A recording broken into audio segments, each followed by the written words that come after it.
출애굽기 19장 16절에서 25절. 셋째 날 아침에 우레와 번개와 빽빽한 구름이 산 위에 있고 나팔 소리가 매우 크게 들리니 진중에 있는 모든 백성이 다 떨더라. 모세가 하나님을 맞으려고 백성을 거느리고 진에서 나오매 그들이 산 기슭에 서 있는데 시내산의 연기가 자욱하니 여호와께서 불 가운데서 거기 강림하심이라.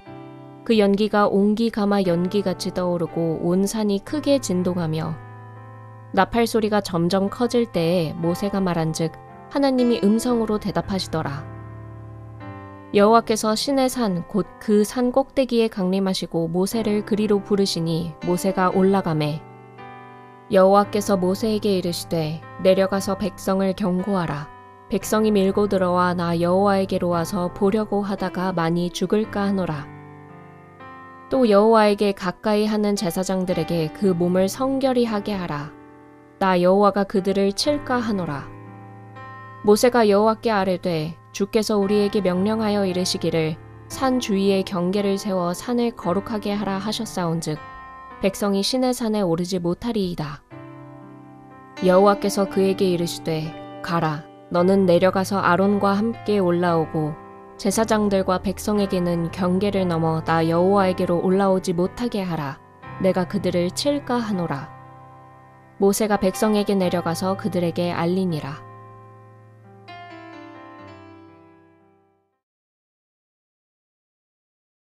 어느 고학생이니까 뭐 돈이 없지요. 또 집안이 가난합니다. 그런데 어떤 독지가의 도움을 계속 받았습니다. 그 독지가께서 참 고맙게도 이 학생의 학자금을 계속 꾸준히 대주었어요. 대학까지 졸업을 했습니다. 그리고 간간히 또 생활비, 용돈 이런 것도 주셨습니다. 그런데 그분이 누군가를 알고는 있었는데 만나본 적은 없다고 생각을 해보세요. 그러다가 이제 대학을 졸업하고 난 뒤에 기회가 생겼어요. 드디어 이제 그분을 만날 수 있는 기회가 온 겁니다. 여러분, 그러면 오랫동안 참 큰 도움을 입은 이 고학생 입장에서는 좀 얼마나 감사가 넘치겠습니까? 그리고 직접 얼굴을 대면할 생각을 하면 참 기대감이 또 있겠죠. 설렘도 있을 것 같고 그리고 흥분하게 될 것 같아요. 제가 잠깐 비유적으로 말씀을 드렸습니다마는 오늘 본문의 상황이 마치 그 고학생이 도움을 얻었지만 누가 나를 돕는 것은 알고 있었지만 직접 그분을 만나본 적은 없어요, 지금까지.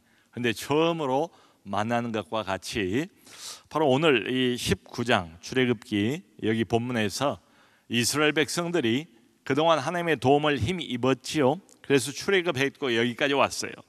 근데 직접 하나님을 대면해 본 적은 한 번도 없어요. 처음으로 하나님을 만나는 장면이 상세하게 그려져 있습니다. 자, 그러니까 그분이 누군가를 알고는 있어요. 뭐 어느 회사의 높은 직책에 있는 분이다. 이분이 누군가 이름을 들었어요. 내 이름은 여호와다라는 여호와라는 타이틀은 알고 있었어요. 근데 문제는 뭔가 하면 참 기적도 몸으로 경험을 했지만 하나님을 직접 대면해 본 적은 없어요. 만나본 적은 없어요. 그렇다면 이분이 어떤 분인가를 모르진 않을 겁니다. 자기들 몸으로 여러 번의 기적을 반복해서 여기까지 체험을 해오지 않았습니까? 그럼에도 불구하고 이분을 얼굴과 얼굴로 이를테면 만나서 대화를 해본 적도 없고 그런 시간을 단독으로 1대1로 가져본 적도 없다면 안다 해도 좀 미흡하겠죠. 근데 바로 오늘 본문이 출애굽한 이후에 처음으로 자신들을 구원해낸 여호와 하나님을 만나는 장면입니다. 직접 만나요. 여기 19장 1절을 보면 이때가 언젠가 하면 애굽을 빠져나온 지 3개월째가 되던 때다라고 친절하게 알려주고 있습니다. 광야로 나왔는데 이 광야의 이름은 신의 광야입니다. 그리고 그 이름이 의미하고 있는 것처럼 굉장히 넓은 광야, 그러니까 뭐 200만 명 이상이 되는 이스라엘 백성들 전체가 다 텐트를 치고 머물 수 있는 그런 지역이에요. 그런데 그 이름이 의미하는 것처럼 바로 옆에 그 유명한 시내산이 자리하고 있습니다.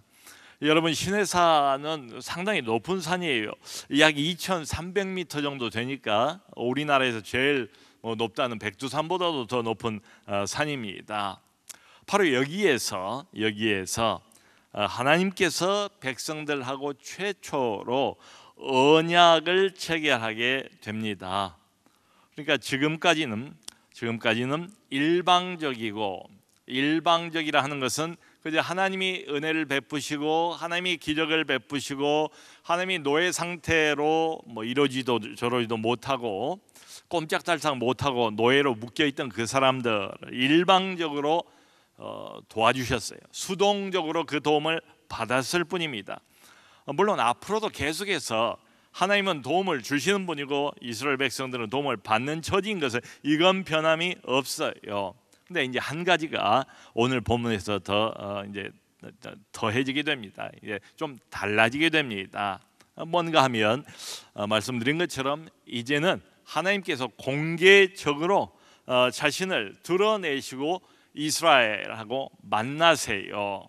하나님께서 그러기를 원하십니다. 그렇게 하겠다고 모세를 통해서 말씀을 하세요. 말하자면 지금까지는 숨어서 어떤 독지가가 이 사람을 도왔고 일방적으로 나는 도움만 받았는데 공개적으로 만나는 겁니다. 그러니까 하나님과 이스라엘은 특별한 관계잖아요. 많은 민족 중에서 이보다 훨씬 더 강하고 더 크고 이런 족속들도 적지가 않아요. 이때만 해도 근데 많은 민족 중에서 내가 너만 알았나니 이 민족을 하나님께서 선택을 하셨어요. 그리고 자신과 이 이스라엘과의 이 관계가 특별하다는 것을 이제 공식화를 시키는 장면이에요. 그 공식화의 표징이 뭔가 하면 바로 언약을 맺는 겁니다. 하나님과 이스라엘이 공식적으로 객관적으로 언약을 체결하는 장면이 오늘 본문이에요. 이제 다음 주부터는 아주 구체적인 언약의 내용들이 상당히 상세하게 계속 이어질 겁니다. 그런데 이 언약 체결, 즉 하나님과 인간 사이에 이 독특한 고리 역할을 해주는, 관계 맺는 것을 규정해주는 이 언약의 핵심이 뭔가가 이렇게 잘 요약이 되어 있는데 그게 5, 6절 보면 이렇게 나와 있습니다. 세계가 다 내게 속하였나니, 온 세계가, 온 우주도 마찬가지죠. 그리고 이 땅 하늘 아래 모든 것들이 다 하나님 여호와께서 창조하시고 지금도 주관하고 다스리신다, 이제 이런 선포예요. 온 세계가 다 내 것이라는 거예요.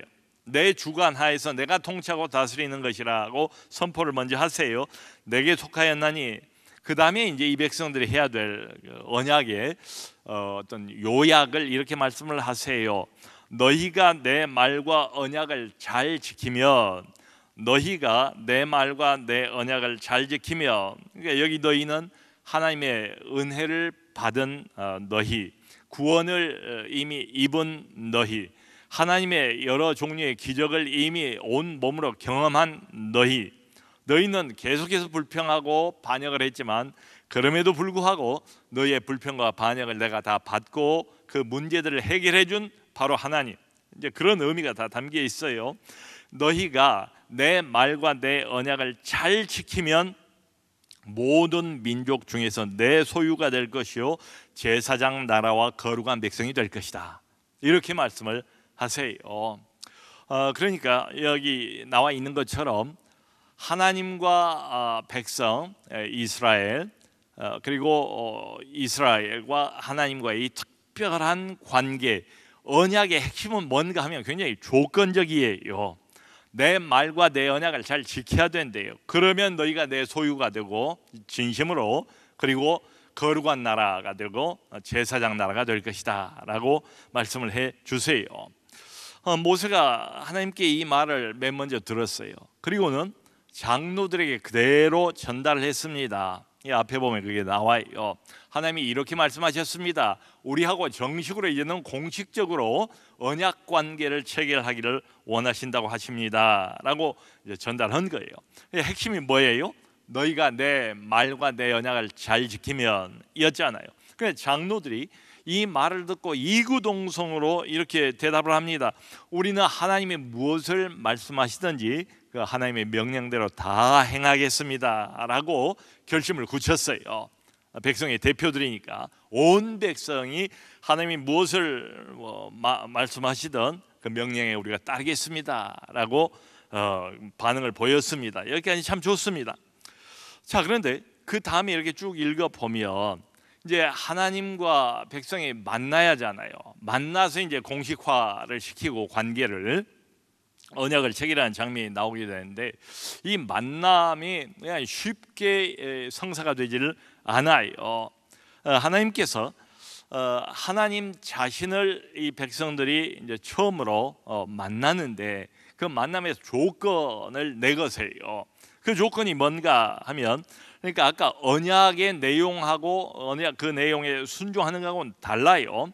최초로 하나님을 만나는 것 자체도 쉽지가 않아요. 여기를 보면 하나님이 어떤 조건을 내거는가 하면 성결하라 이렇게 말씀을 하세요.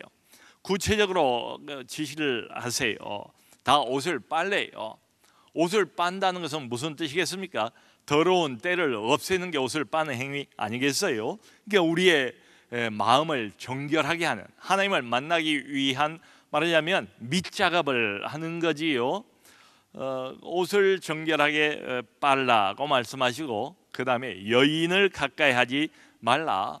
하나님과의 어떤 성스러운 특별한 관계를 체결하는 언약 체결 의식을 앞두고 있기 때문에 이 두 가지를 내거세요. 조건으로 첫째 날과 둘째 날에는 이 일을 하래요. 하나는 자기의 몸과 마음과 심령을 깨끗하게 하는 것, 말하자면 은혜 받을 준비를 하라는 거지요. 그런 그릇으로 안에 있는 더러운 것과 뭐 죄와 이런 것들을 다 버리라, 마음을 정결케 하라 이렇게 말씀을 하시는 셈이에요.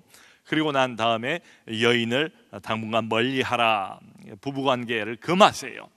그리고는 하나님이 미리 말씀을 하세요. 그게 되면 내가 셋째 날 너희를 만나겠다. 그래서 드디어 셋째 날이 됐어요. 셋째 날이 되니까 하나님이 약속했던 것처럼 모든 백성이 보는 앞에서 하나님께서 시내산 위로 강림을 하셨답니다.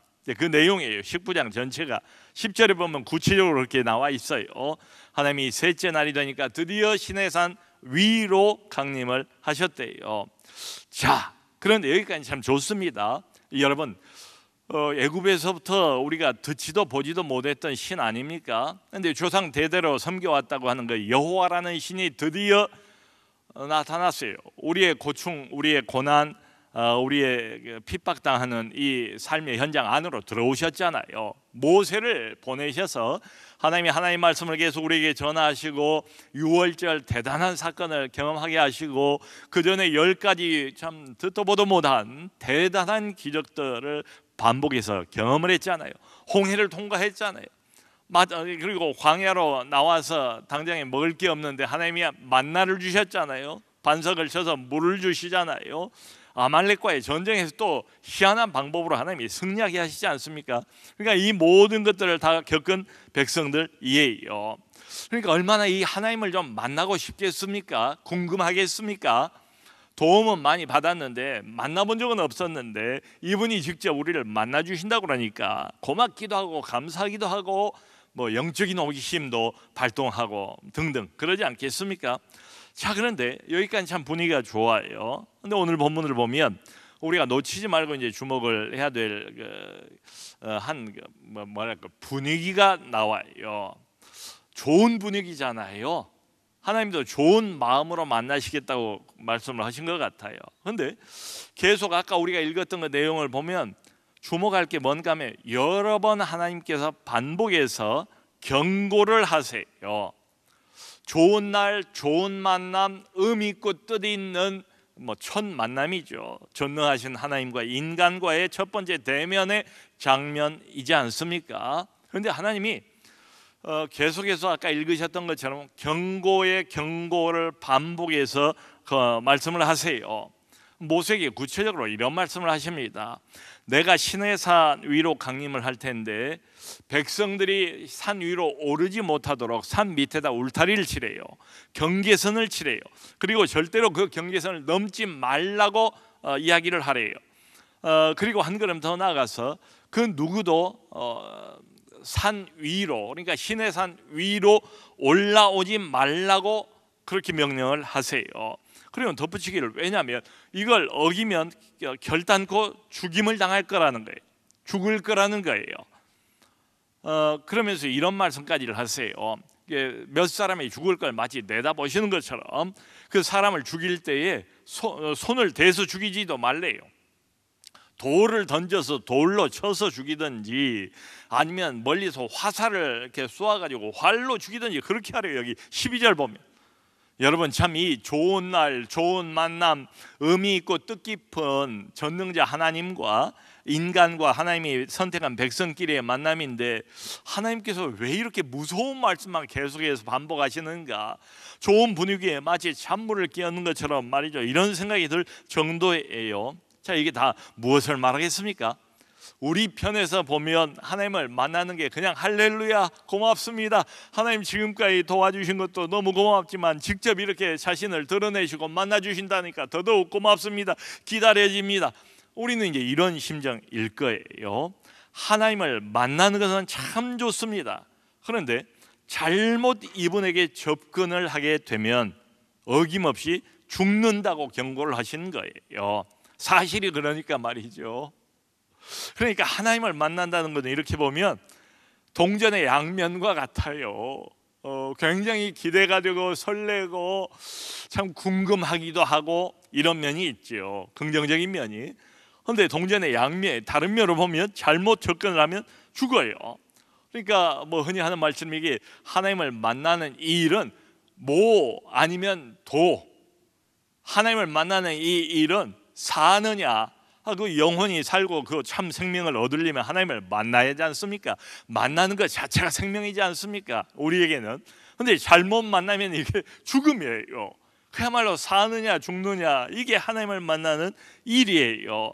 이게 보통 만남하고는 완전히 다릅니다. 이 점에서 보면은 자, 이런 질문을 안 던질 수가 없죠. 누가 만나자고 그랬습니까? 하나님이 먼저 이제 때가 되니까 이 백성을 앞으로 40년 뭐 그 이상 이끌고 가야 되지 않습니까? 그러니까 이쯤 해서는 공식적으로 객관적으로 언약을 체결해서 말씀을 백성들에게 주고 그 말씀을 잘 지키고 따라오도록 하나님께서 언약 체결의 필요성을 느낀 거예요. 그러면 언약의 당사자가 직접 대면하고 뭐 우리 사람 같으면 몸을 드러내고 약속 장소와 시간을 잡고 사인을 하고 각자가 이렇게 하는 게 맞지 않겠습니까? 말하자면 하나님께서 이제 그런 그 과정들을 이제 친히 준비를 하시는 거지요. 자, 근데 우리 이제 질문은 이겁니다. 왜 하나님이 먼저 직접 만나시겠다고 말씀하셔 놓고 이렇게 만나는 조건을 까다롭게 만들어 놓으시는가?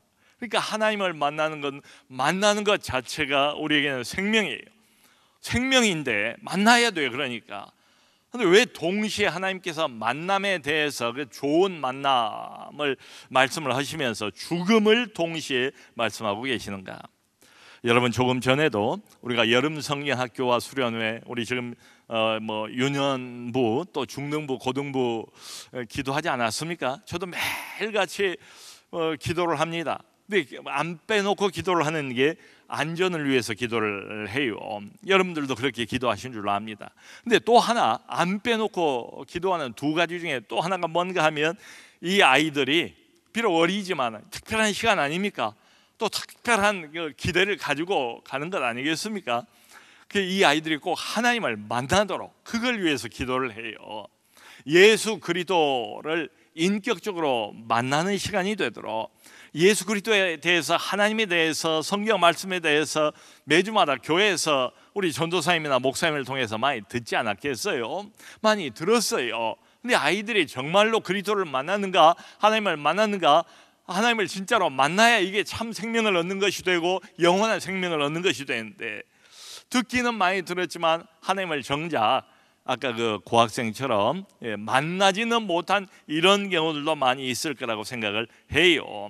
그렇기 때문에 우리 이제 부모의 입장에서 또 사역자 입장에서는 아이들이 은혜를 받기를 계속 기도하는데, 은혜의 핵심이 뭔가 하면 이 아이들에게는 우선 예수 그리스도와 살아계신 하나님을 인격적으로 아이들이 만나도록 말이죠, 만나도록 위해서 기도를 하는 거지요.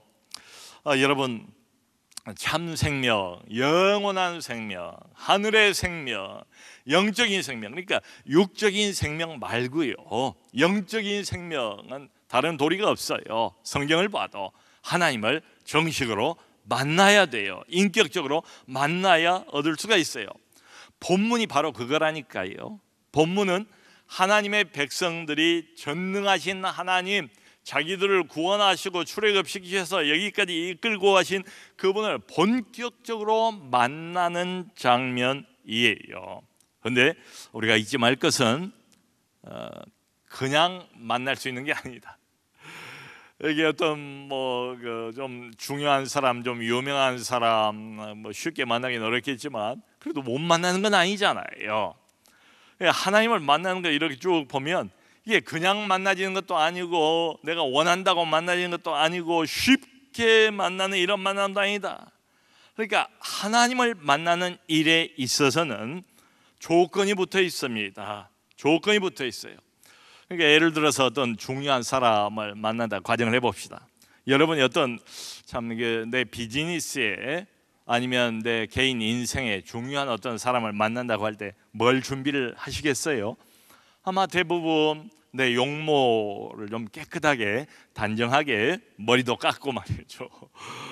이렇게 준비를 하고, 또 만나면 내가 무슨 말씀을 물어볼까, 어떻게 내가 참 이분에게 말을 붙일까, 무슨 말을 할까, 이 정도를 생각을 할 것 같아요. 그런데 하나님을 만나는 이 일에 있어서는 절대적으로 필수적인 요소가 뭐예요? 성결, 이게 필요하대요. 성결.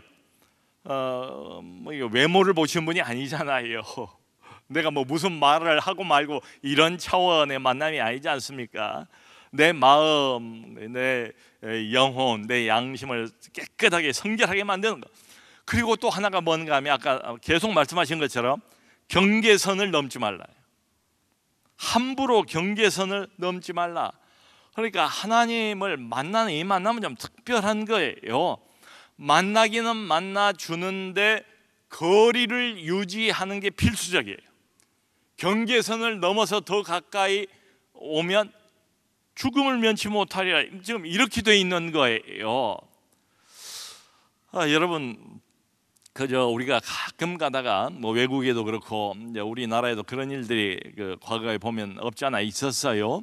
아주 유명한 무슨 인기 연예인이 콘서트를 벌린다.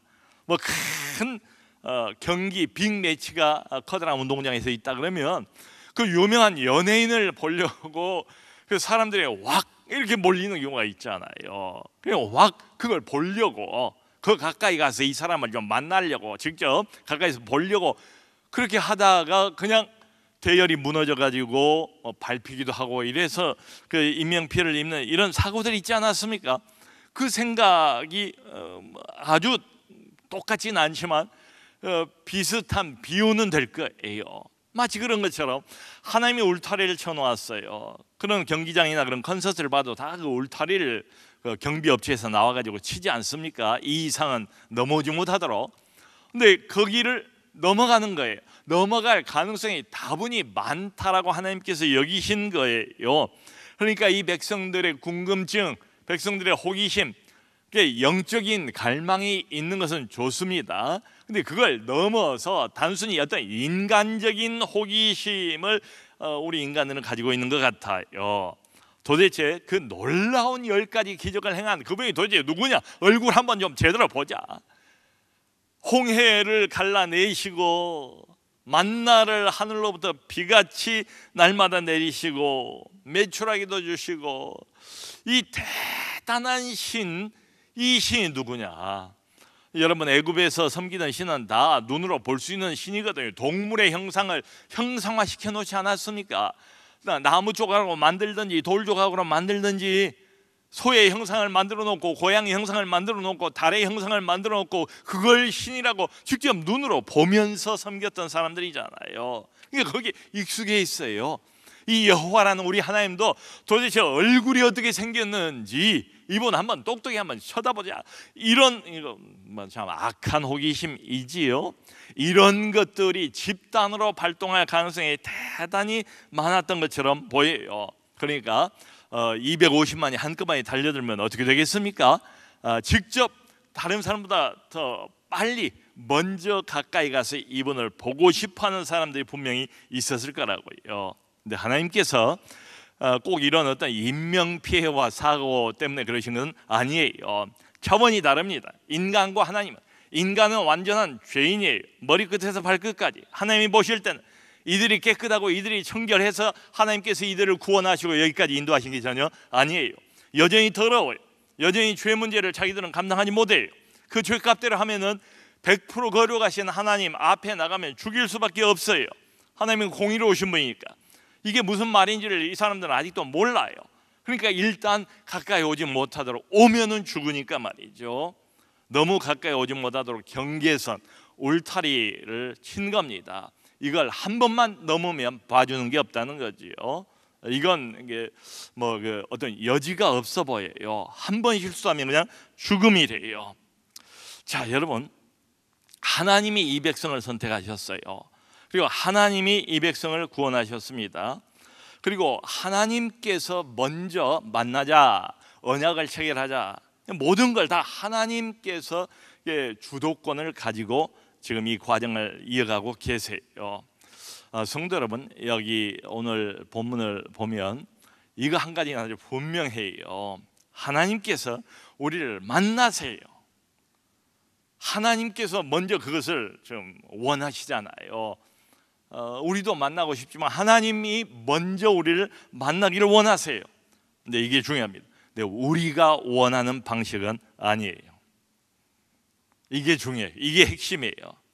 거리를 두십니다. 그게 좀 이상하잖아요. 인간끼리의 만남하고는 달라요. 인간끼리 만난다면 어디 뭐 카페에서 만나든 아니면 뭐 호텔에서 만나든 좀 더 고급스러운 뭐 그런 장소에서 만나든 일단 마주 앉아서 얼굴과 얼굴을 봐야 되지 않습니까? 근데 하나님과의 만남은 만나는데도 불구하고 그 만남의 장소에 있어서도 거리를 유지해야 된대요. 살기 위해서, 나를 위해서 말이죠. 그게 하나님이에요. 그러니까 이걸 보면 참 이런 말이 어떨지 모르겠습니다. 하나님은 하나님이시다.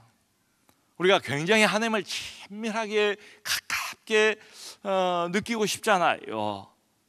하나님께 더 가까이 가고 싶잖아요. 그건 나쁜 거 아닙니다. 이런 영적인 친밀감과 영적인 갈망 사모해야지요. 이게 우리 신앙생활에 얼마나 도움이 됩니까? 하나님은 저만큼 신앙생활 10년 하고 20년 했는데도 아무리 내가 손을 휘저어도 하나님이 잡히질 않아요. 하나님의 임재가 느껴지질 않아요. 여전히 멀리 뭐 천리 멀리 있는 것처럼 이러면 참 곤란해요.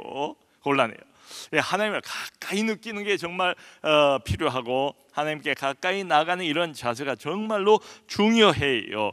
그런데 한 가지를 염두에 둬야 된다는 거죠. 하나님은 하나님이시다. 나는 하나님 그 전능자 거룩 자체이신 그분 앞에서 여전히 머리끝에서 발끝까지 죄로 물들어 있는 인간에 불과하다는 것을 잊지 말아야 된다는 거죠.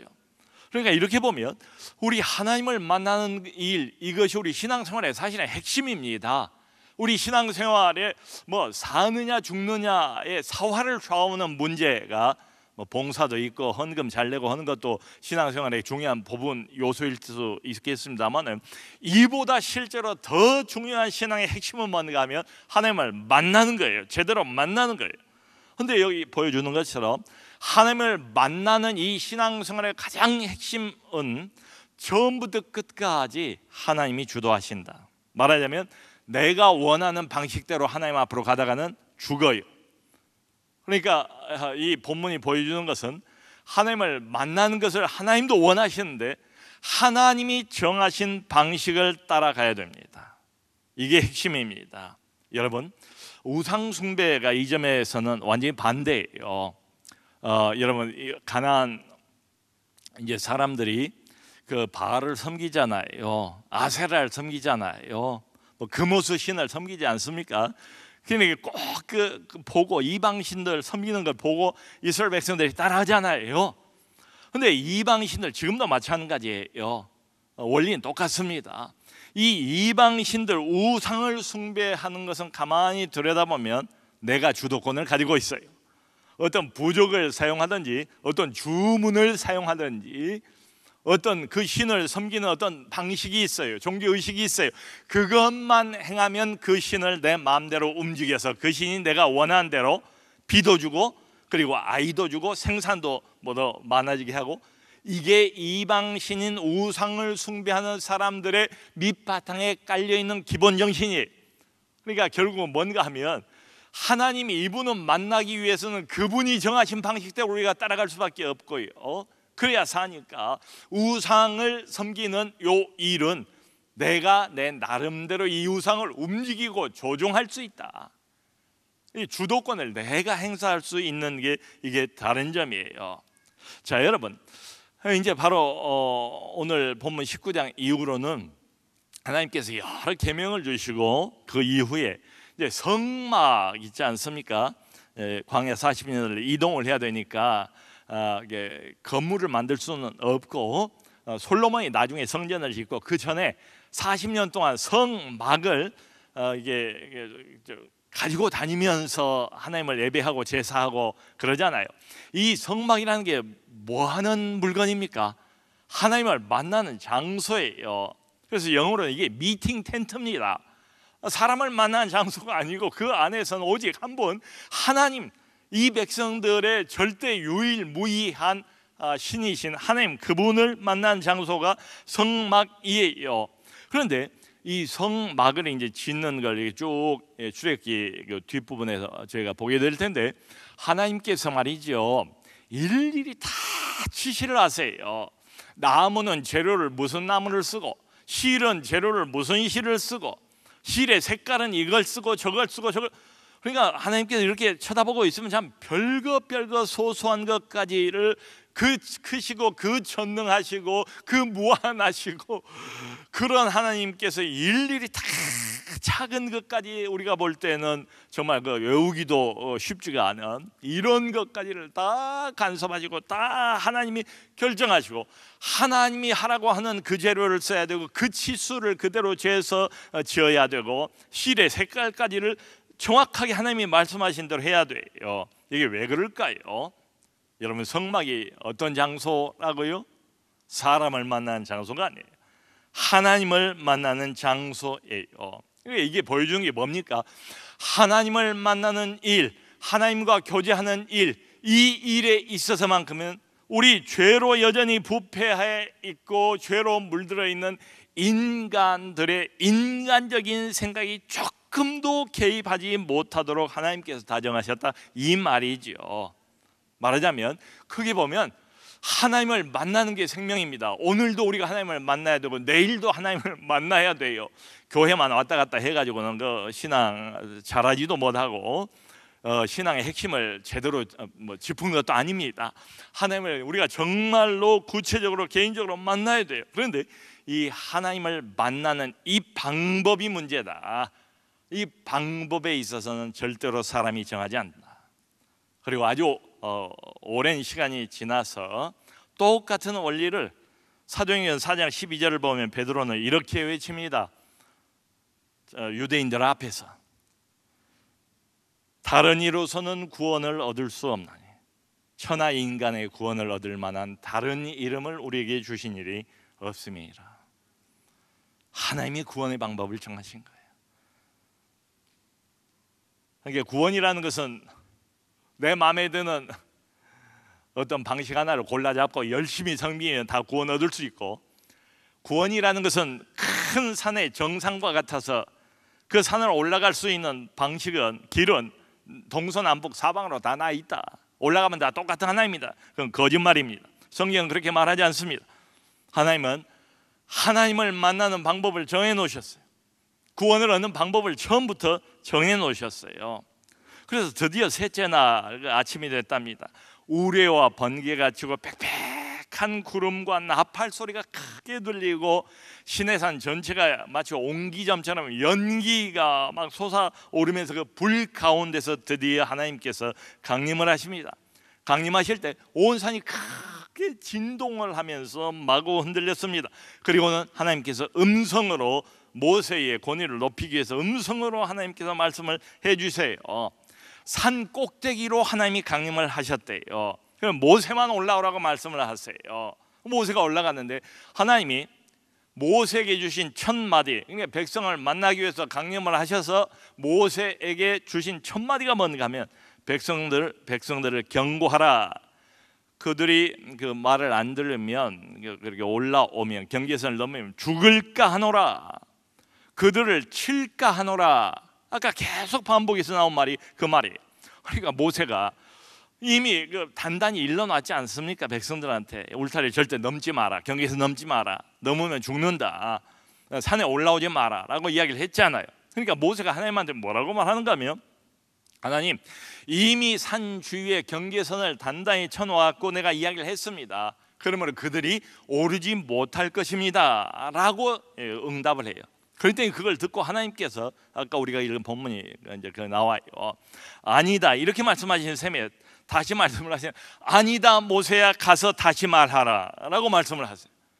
그리고 이제 한마디를 더 붙여서 올라올 때, 그 말하고 올라올 때 아론과 함께 올라오고 다른 누구도 같이 오지 마라. 제사장들이 따라오려고 하거든 절대로 제사장들도 따라오지 못하게 하라. 그들을 칠까 하노라 라고 또 말씀을 하세요. 그러니까 하나님께서 이 백성들과 언약 체계를 하기 위해서 시내산 위로 강림하고 백성들을 말하자면 1대1로 면전에서 만나는 위대한 장면이고 참 영광스러운 장면 아닙니까? 하나님과의 만남으로 우리를 초대하는 거룩한 장면이기도 해요. 그런데 강조되고 또 강조되고 반복해서 하나님이 강조하는 건 뭔가 하면 거리를 유지하라. 내가 정한 방식 외에는 절대로 내게 가까이 오지 마라, 이거예요. 여러분, 우리가 이제 수련회 이렇게 애들을 보내면서 참 제3, 제사 자꾸 이제 이야기를 하는 게 뭐예요? 안전 아닙니까? 안전. 또 뭐 밖에 나가면 물놀이도 가고 어디 뭐 강도 가고 바다도 가고 그러니까 말이죠. 아무래도 이제 뭐 나이 먹으면 높아지면서 그런 이야기를 자꾸 이야기를 하지요. 은혜 받는 건 좋은데, 좋은 시간인데 안전에 대해서 반복적으로 언급을 하게 됩니다. 지금 하나님도 그러신 셈이에요. 하나님을 만나는 것은 정말로 이렇게 필요한 일이고 정말로 참 좋은 것인데, 그런데 하나님께서 경계선을 치세요. 안전을 자꾸 말씀을 하시는 셈이에요. 자, 성도 여러분, 시간을 훌쩍 뛰어넘어서 오늘 우리를 한번 생각을 해봅시다. 지금은 어떻습니까? 하나님 만나는데 무슨 경계선이 있습니까? 그런 경계선을 의식합니까? 하나님 만나는데 뭐 이게 울타리 넘어가면 난 죽는다, 이런 의식을 가지고 있는 성도님이 있습니까? 우리는 어쩌면 너무 허물 없이 하나님께 너무 쉽게 나가는 것 아닌가. 그렇게 나가도 하나님이 치시는 법이 없어요. 그렇게 하나님께 나가도 죽는 법도 없어요. 왜 그래요? 이때하고 지금하고 똑같은 하나님이지 뭐 다른 하나님이 아니지 않습니까? 이때는 이렇게 죽을까 하노라, 칠까 하노라, 가까이 오지 마라 말씀을 하셨잖아요. 근데 우리는 그런 의식이 전혀 없이 낮이나 밤이나 그냥 잠자리에 누워서 일어나도 그냥 하나님께 우리는 나가잖아요. 하나님 만나기 위해서 마음 놓고 나가잖아요. 자유롭게 나가잖아요. 왜 그래요? 하나님께서 정하신 방식대로 우린 나가니까 괜찮아요. 그 방식이 뭡니까? 하나님의 아들을 힘입어서 나갑니다. 예수 그리스도의 이름을 힘입어서 우리는 나갑니다. 여러분, 우리 자신을 보면 어때요? 이스라엘 백성이나 우리나 별 다른 게 없어요. 허물과 죄가 여전히 있고요, 미숙함과 불순종으로 가득 차 있어요. 그럼에도 불구하고 우리는 나가요. 그래도 안 죽어요. 왜요? 우리의 대제사장 되시는 우리 주 예수 그리스도께서 모든 걸 다 커버를 해주세요. 그분이 우리의 보호자예요. 그러니까 이렇게 보면 여기 본문에 나와 있는 출애굽기 19장의 이 경계선, 우리의 생명과 안전을 보장해 주는 이 경계선, 궁극의 경계선 예수 그리스도, 안전 보장 예수 그리스도. 그러므로 우리 사랑하는 성도님들께서는 언제나 어느 상황에서든지 예수 안에서, 그리스도 안에서 우리의 영원한 울타리가 되시는 그분 안에서 하나님께 날마다 나가시는 우리 모두가 될 수 있기를 주님의 이름으로 축원합니다.